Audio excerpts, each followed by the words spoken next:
En pleine nuit, Scheherazade raconta cette histoire au sultan. Il y avait autrefois un jeune garçon qui s'appelait Shahriar. Sa sœur, sa mère, deux petits frères et sœurs étaient très pauvres. Ils vivaient dans un petit village. Le roi Bazir, très laid et très avide de pouvoir, il faisait payer chaque jour des impôts.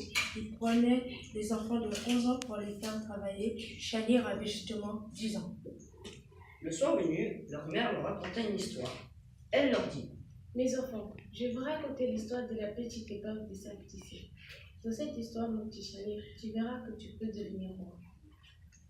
La nuit venue, Shahriar repensa à l'histoire de sa mère.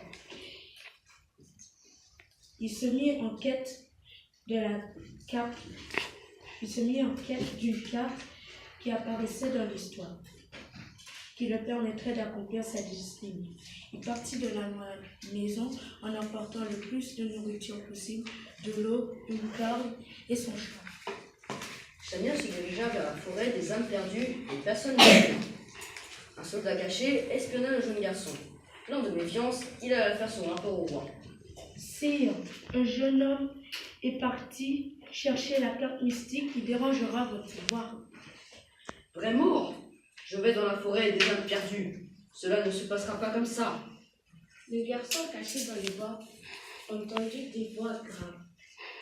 Il vit une grande silhouette qui se dirigeait vers lui. C'était le roi. Celui le vit et lui demanda: Que fais-tu dans cette forêt, imprudent? Viens avec moi dans mon palais, tu découvriras une surprise. Shahriar n'était pas dupe. Il partit au courant et trébucha. Le roi s'approcha de lui et son chat sortit de son sac. En furie, il jetant son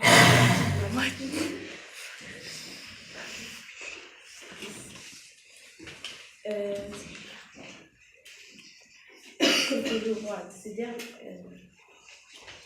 Le type féroce l'attaqua et se tue. Arrêtons ce massacre. Je te propose un marché. Elle te laisse la vie sauve. Très bien, j'accepte. Mais désormais, tu devras laisser en paix tous les enfants du royaume. Le roi accepta et tout aligné dans ses secrets. Et Shahriar, devenu roi, et arrêta sa quête.